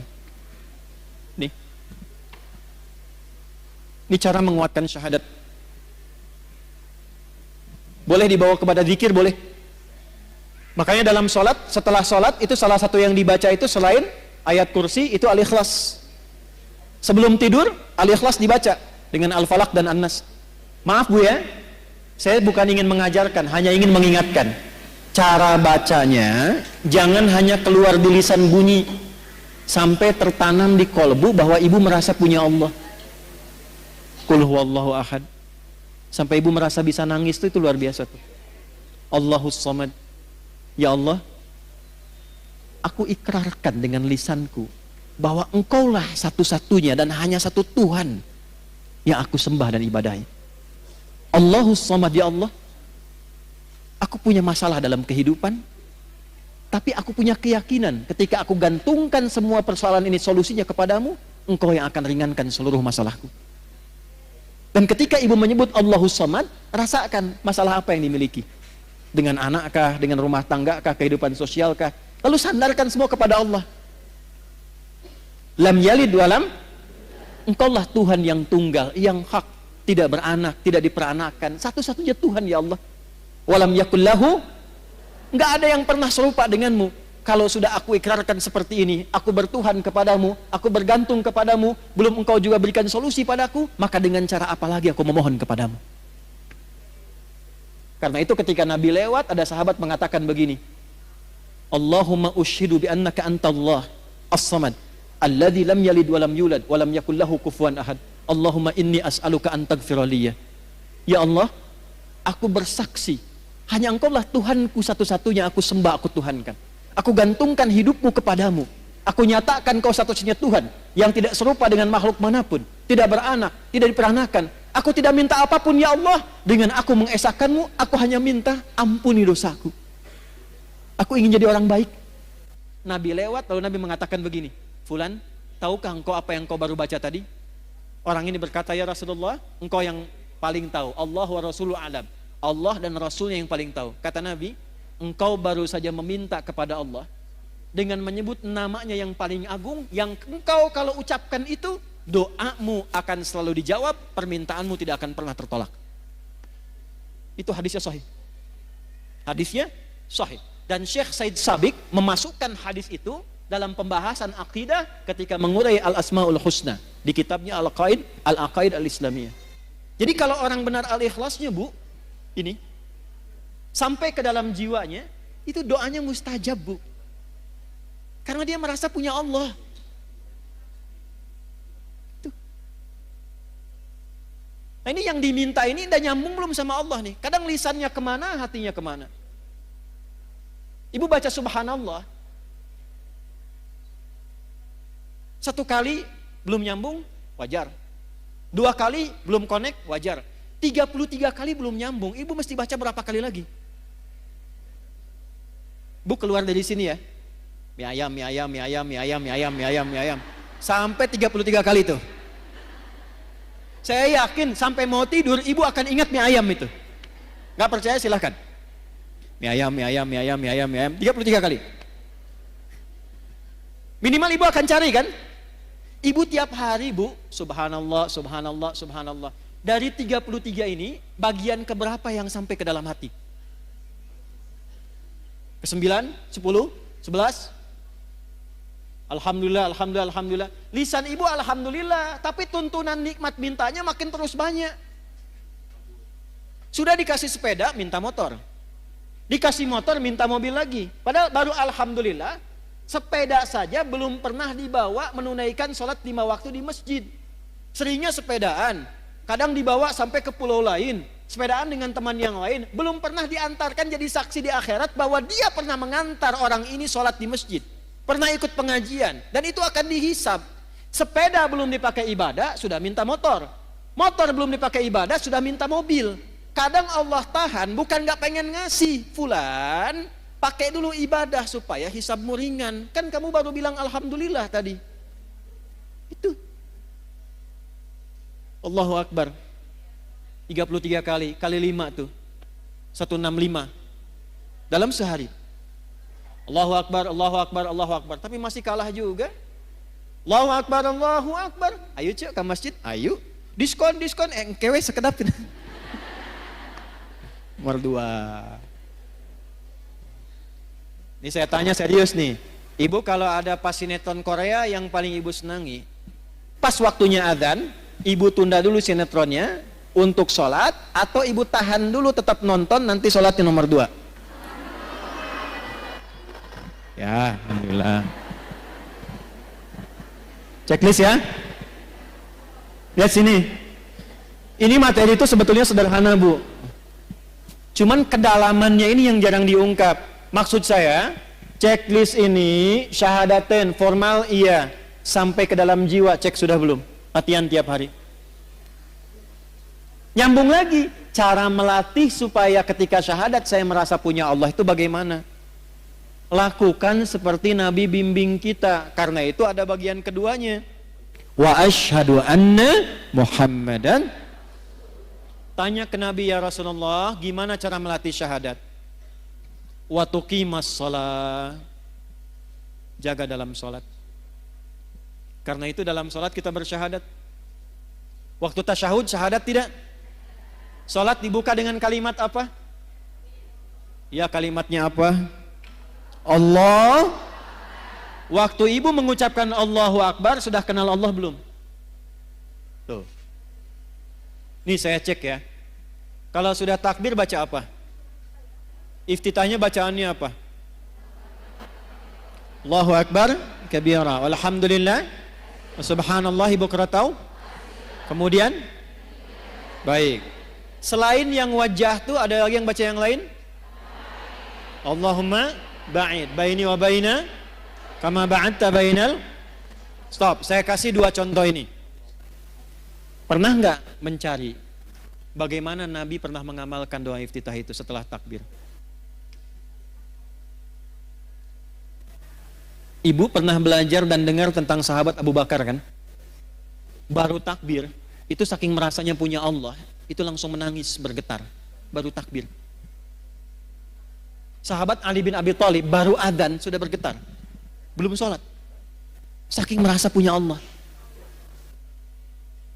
Doa yang Allahumma ba'id itu ada di Al-Bukhari, Sahih Al-Bukhari, riwayatnya oleh sahabat Abu Hurairah. Biasanya dibaca dalam kesempatan sholat siang, subuh, zuhur, asar, sholat siang. Yang wajah tuh ada di Sunan Abu Daud. Biasa diamalkan oleh Nabi pada malam hari. Sanadnya nanti tersambung melalui Imam Ali bin Abi Thalib radhiyallahu ta'ala anhu. Jadi kalau yang Allahumma ba'id dari Abu Hurairah, yang wajah tuh dari sahabat Ali bin Abi. Pertanyaannya, kenapa yang wajah tuh sering dibaca malam, sementara Allahumma ba'id sering dibaca siang? Walaupun boleh baca wajah tuh, subuh boleh, siang boleh, nggak dilarang. Ada 12 doa iftitah, Bu. Boleh-boleh saja, sah. Tapi yang mau saya katakan, kenapa sering dibacanya di waktu itu? Perhatikan caranya. Ketika tangan diangkat, buang urusan dunia ke belakang. Kalau pengen khusyuk sholatnya, pasrahkan urusan kita kepada Allah. Jadikan Allah yang maha agung, yang lain gak penting. Buang urusan dunia ke belakang. Kenapa sholat jarang khusyuk? Karena ketika takbir dunianya masih dibawa. Allahu Akbar, oh diskon ini sekian, ini jemuran belum diangkat, ini masuk. Buang ke belakang. Pasrahkan kepada Allah. Gak, ini ada kitabnya ya. Ada beberapa kitab, kita simpulkan saja dengan cepat karena waktunya tinggal 5 menit. Lihat sini. Allahu Akbar, angkat tanganmu sejajar dengan pundakmu di sini. Hadwaman kibaihi, atau sejajar daun telinga di sini, hadis An-Nasai. Tapi dua makna ini artinya apa? Angkatlah tanganmu, pasrahkan dirimu kepada Allah. Sekarang sholat dibuka, hanya Allah yang maha agung, yang lain gak penting, semua buang ke belakang. Maka itu di Abu Daud dikatakan fakul, maka katakan Allahu Akbar. Saking pentingnya komitmen itu diucapkan dengan lisan. Di Islam itu Bu, kalau ada ibadah yang membutuhkan kekuatan supaya hatinya mantap, itu lisannya dipandu berucap. Haji, umrah, itu kenapa sampai lisan mengatakan labaik Allahumma hajjat, labaik Allahumma umrah? Karena ini ibadah penting, hatinya mesti mantap, dibantu oleh lisan, ucapkan, ucapkan. Sama dengan ibu begini, ibu sedang punya masalah, tidak mudah misalnya, itu dipandu oleh Quran, katakan pada hatimu, katakan, inna ma'al usri, itu kalau ibu masih goyah, keluarkan di lisan, pasti ada solusinya. Pasti selesai. Enggak mungkin ada masalah yang enggak ada solusinya. Pasti bisa, pasti bisa. Gitu. Kita punya ayatnya Bu. Sekarang yang pakai orang Jepang. Dulu saya SD 9495 itu di TPI itu ada sore-sore sekitar jam 5:30 acara Benteng Takeshi. Reporternya kalau ada mau menaklukkan Benteng Takeshi dengan tank main-mainan, dia akan selalu motivasi mengatakan begini, kamu bisa, kamu bisa, kamu bisa. Sekarang itu dipakai di Korea, di anak-anak TK, itu kalau mau masuk, dia mengatakan begini, harus lebih daripada Jepang, kita bisa, harus lebih daripada Jepang. Jadi kalau Jepang bikin ini, mereka bikin ini. Sekarang mereka dengan percaya diri tinggi maju. Kita punya ayatnya. Gak pakai oh, punya ayat. Oh. Balik ke tadi, angkat tangan, rasakan punya Allah. Nah karena sahabat Abu Bakar ini merasa punya Allah, beliau ini merasa takut kalau sholat pun masih membawa salah. Makanya ketika siang, kenapa siang baca Allahumma ba'id? Saya tanya pada ibu, dibandingkan dengan malam dan siang, mana di antara dua waktu itu yang banyak kita beraktivitas, siang atau malam? Hukum mengatakan semakin banyak beraktivitas, semakin besar potensi salahnya. Lisan yang banyak bicara akan banyak berpotensi salah dibandingkan yang banyak diam. Mata yang banyak melihat akan mungkin banyak salah lihat dibandingkan dengan orang yang terpejam. Demikian seterusnya. Maka kenapa dalam siang itu sering dibaca Allahumma ba'id? Karena ibu perhatikan maknanya. Begitu takbir, tangan ditutup begini. Ini ada riwayatnya Bu. Ada riwayatnya. Kalau saya ulas terlalu panjang, saya langsung ke iftitah saja. Allahumma ba'id baini wa baina khataaya. Ya kecil yang pendek itu penting sekali. Ya kecil yang pendek itu pengakuan. Khataaya jamak dari kata khati'ah, banyak salahnya. Ya-nya pengakuan. Terjemahnya begini. Ya Allah, aku merendahkan diriku di hadapanmu dalam sholat ini. Dan aku mengakui dalam sholat ini pun aku banyak membawa kesalahan dalam hidupku. Tapi aku pun meyakini bahwa engkau memiliki rahmat yang tidak terbatas. Ba'id baini wa baina khataayaya kama ba'adta bainal masyriqi wal maghrib. Maka aku mohon dengan limpahan rahmatmu, jauhkan aku sejauh-jauhnya dengan kesalahan-kesalahan yang telah aku perbuat ya Allah. Sebentang engkau jauhkan antara timur dengan barat yang tidak pernah bertemu. Maksudnya, aku tidak mau melihat kesalahanku lagi saat dihisab di hari kiamat nanti. Allahumma naqqini minal khataaya kama yunaqqa thawbul abyadu minad danas. Ya Allah, kalau kesalahanku ini seperti noda dalam baju, maka dengan rahmatmu, jadikan aku bersih kembali dalam menunaikan sholat ini, seperti noda dibersihkan dari pakaian. Allahumma ghsilni bil ma'i wa thalji wal barad. Ya Allah, sekotor apapun dosa yang aku bawa dari ujung kepala sampai ujung kaki, mohon hilangkan dengan sholat ini seperti pakaian yang dicuci dengan air yang sangat jernih dan dingin. Jadi ketika takbir, baca Allahumma ba'id, itu sambil dobat, sambil tobat, sambil ingat dosamu. Jadi begitu takbir Allahumma ba'id baini wa baina khataayaya, ibu bayangkan saat sholat itu membawa salah apa sebelum sholat? Salah ucap kepada anak, salah sikap kepada suami, salah pikiran, salah tutur kepada kedua orang tua, bahkan sudah meninggal masih salah sangka. Gak nyangka ya ibu saya dulu begitu, nyangka. Orang yang bilang nggak nyangka sedang nyangka. Maka ketika bertakbir mengucapkan tadi sambil tobat dia. Ini ada sejarahnya Bu, asalnya begini sholat itu, irsal. Makanya di mazhab Maliki masih begini. Kenapa kemudian setelah itu dituntun begini sedekap? Karena ada orang datang ke Nabi sebelum waktu sholat, ngaku punya kesalahan. Ya Rasul, saya berbuat salah begini tadi. Saya nggak ingin dihukum di akhirat, pengen diselesaikan di dunia, hukum saya. Tibalah waktu sholat, kata Nabi, kita sholat dulu, nanti habis sholat kita selesaikan. Au kama qala. Begitu sholat, turunlah Quran surah 11, Hud ayat 114. Aqimis sholata tarafain nahar wa zulafan minal lail innal hasanati yudhibnas sayyi'at. Maka selesai salam, Nabi meninggalkan tempat sholat, dikejar oleh orang ini. Ya Rasul, tadi saya minta dihukum dulu, saya punya salah. Saya nggak mau dihukum di akhirat. Kata Nabi, au kama qala, Allah sudah menurunkan satu ayat yang menghapuskan kesalahanmu tadi. Aqimis sholata, tunaikan sholat dengan benar. Tarafain nahar wa zulafam minal lail. Naharnya didahulukan di kedua sudut siang dan bagian waktu malam. Innal hasanati yudhibnas sayyi'at. Kalau engkau kerjakan sholat dengan baik, maka sholat itu akan membimbing engkau menghilangkan keburukan-keburukanmu. Yang sering banyak kesalahan terjadi bukan karena faktor luar, tapi karena tak mampu mengendalikan nafsu yang ada dalam diri ini. Ini, di sini tempatnya. Ada orang lewat gak nyapa ibu, terus ibu simpulkan, sombong ya dia, iya ya. Padahal dulu saya yang bantu dia loh, katanya. Mungkin dia sedang buru-buru Bu, mungkin sedang ingin ke dokter, mungkin sedang sakit gigi. Cuman karena salah kesimpulan di sini, akhirnya yang terjadi salah persepsi, salah sangka, terjadilah kemudian hal yang tidak diinginkan. Maka apa yang terjadi? Ini yang salah. Biasanya yang kurang-kurang baik digambarkan dengan yang kiri. Ini bukan ngarang-ngarang ya.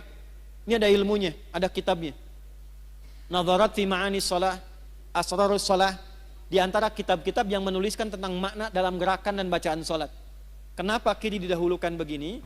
Ingin menunjukkan pesan begini. Yang pertama, sumber keburukan manusia itu ada di sini.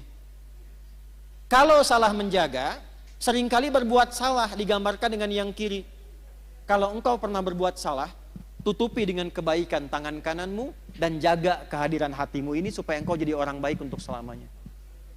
Makanya ketika ibu bertakbir dalam sholat, Allahu Akbar, tangan ini komitmen bahwa ibu akan berubah jadi orang baik. Karena merasa punya Allah. Itulah kalau malam kenapa yang dibaca wajah tuh, ya, bahkan ditambahkan dulu dengan doa pembuka. Allahu Akbar kabira itu Bu, satu di antara 12 doa iftitah. Ditambahkan wajah tuh, itu gabungan dua doa. Yang satu menghadirkan Allah dulu supaya merasa punya Allah.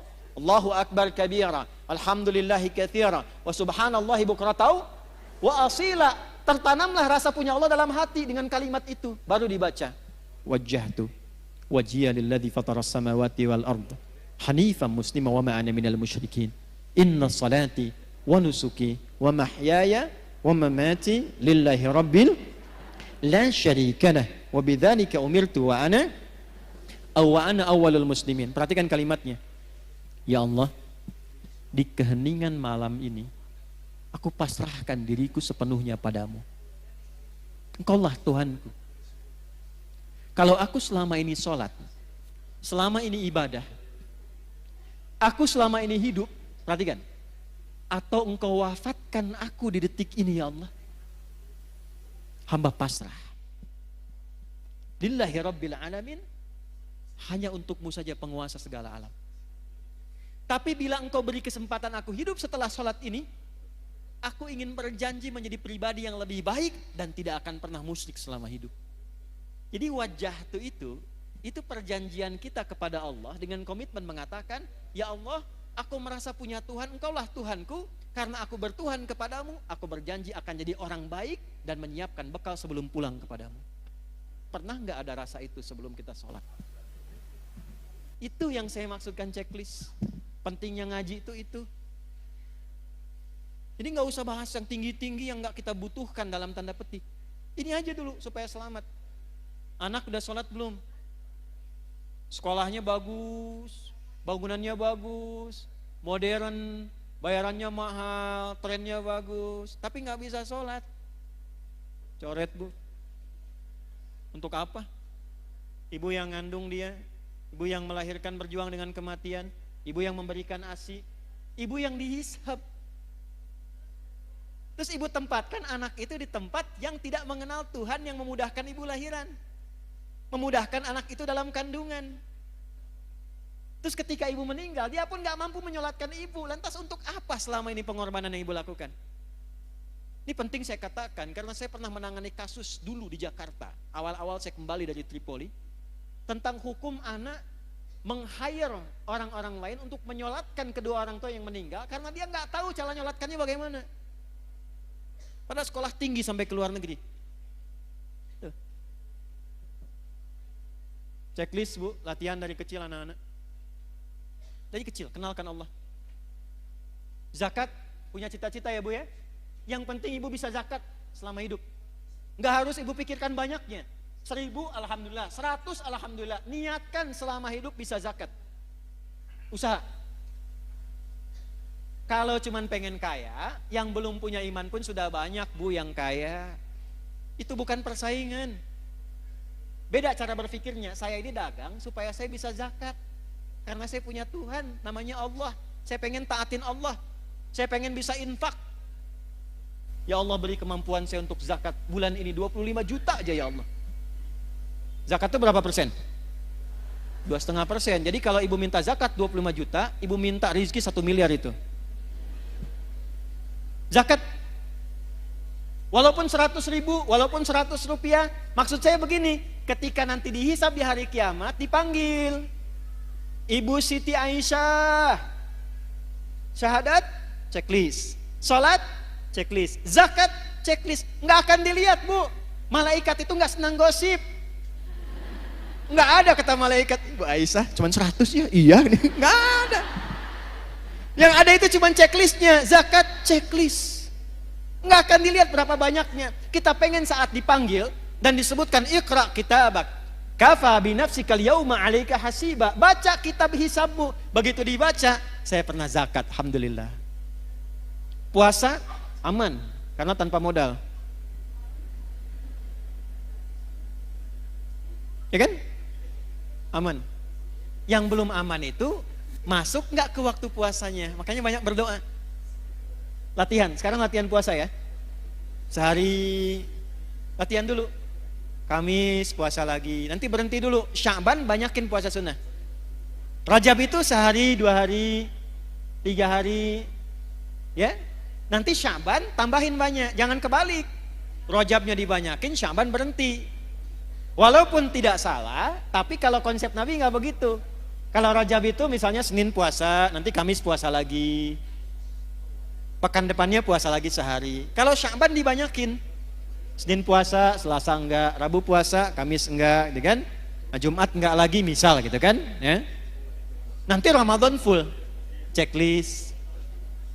Haji jangan salah baca, manis tata'a ilaihi. Perhatikan cara menerjemahkannya. Bagi siapa yang ingin mampu berhaji. Terjemahan pertama, yang mampu haji. Terjemahan kedua, yang berusaha mampu haji. Beda atau enggak? Kita hanya dituntut berusaha mampu haji. Maka dari sekarang nabung. Walaupun sebulan 100 rupiah, enggak apa-apa 100 rupiah. Niatnya dituliskan.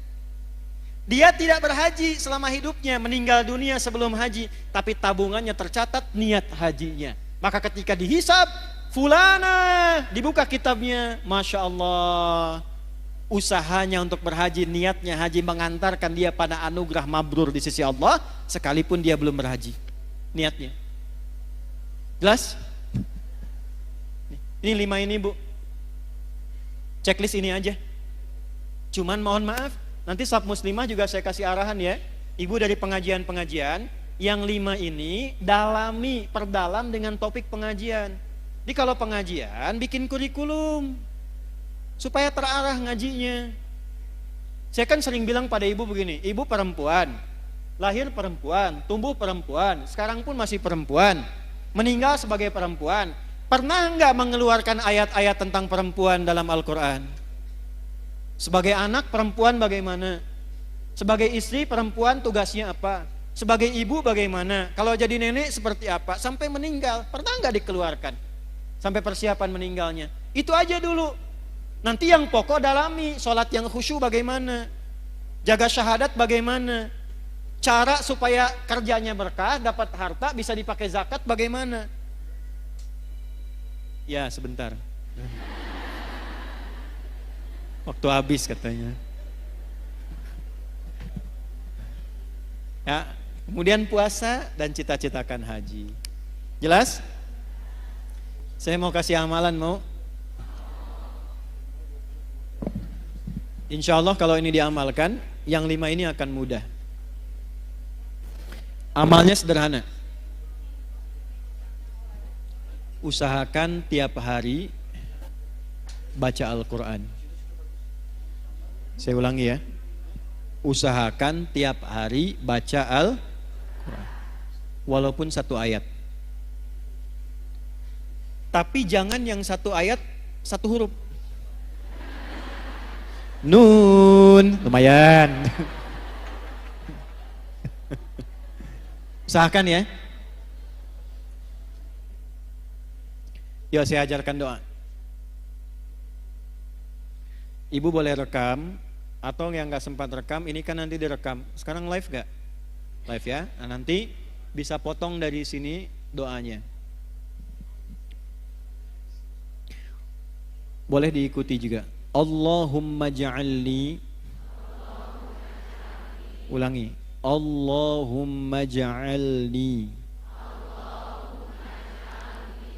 ahlal Qur'anil Karim waj'alil Qur'ana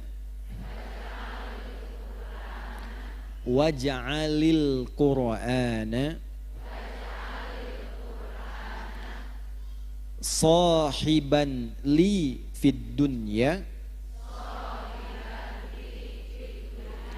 wa syafi'an li fil akhirah. Gitu ya. Nah, baca itu setiap selesai sholat, baca Allahumma ja'alni ahlal Qur'anil Karim waj'al Qur'ana sahiban li fid dunya wa syafi'an li fil akhirah.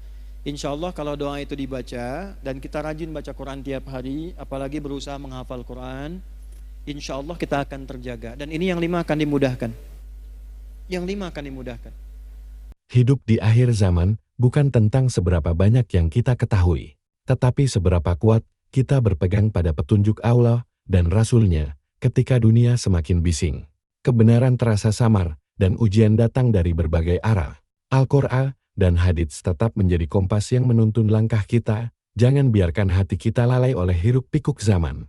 Perkuat sholat, jaga akhlak, perbanyak doa, dan dekatkan diri kepada Allah dalam setiap keadaan. Semoga kita semua diberi kekuatan untuk istiqomah, dilindungi dari fitnah akhir zaman, dan dituntun menuju jalan pulang yang diridhoi oleh Allah.